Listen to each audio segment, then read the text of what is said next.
જંબુસરમાં ધોધમાર વરસાદ વચ્ચે માર્ગનું નિર્માણ. વિડીયો સોશિયલ મીડિયામાં વાયરલ થયો. નવી ટેકનોલોજીનો આવિષ્કાર કે બુદ્ધિનું પ્રદર્શન.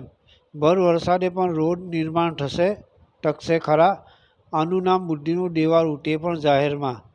ભરૂચના જંબુસરમાં તંત્રએ કર્યું બુદ્ધિનું પ્રદર્શન. ટંકારી ભાગોળથી બસ સ્ટેન્ડને જોડતા માર્ગનું ધોધમાર વરસાદમાં કામ કરાયું. ચાલુ વરસાદમાં આરસીસી રોડની કામગીરી કરાઈ. વિડીયો સોશિયલ મીડિયામાં વાયરલ થયો. યાકુબ પટેલ, ભરૂચ.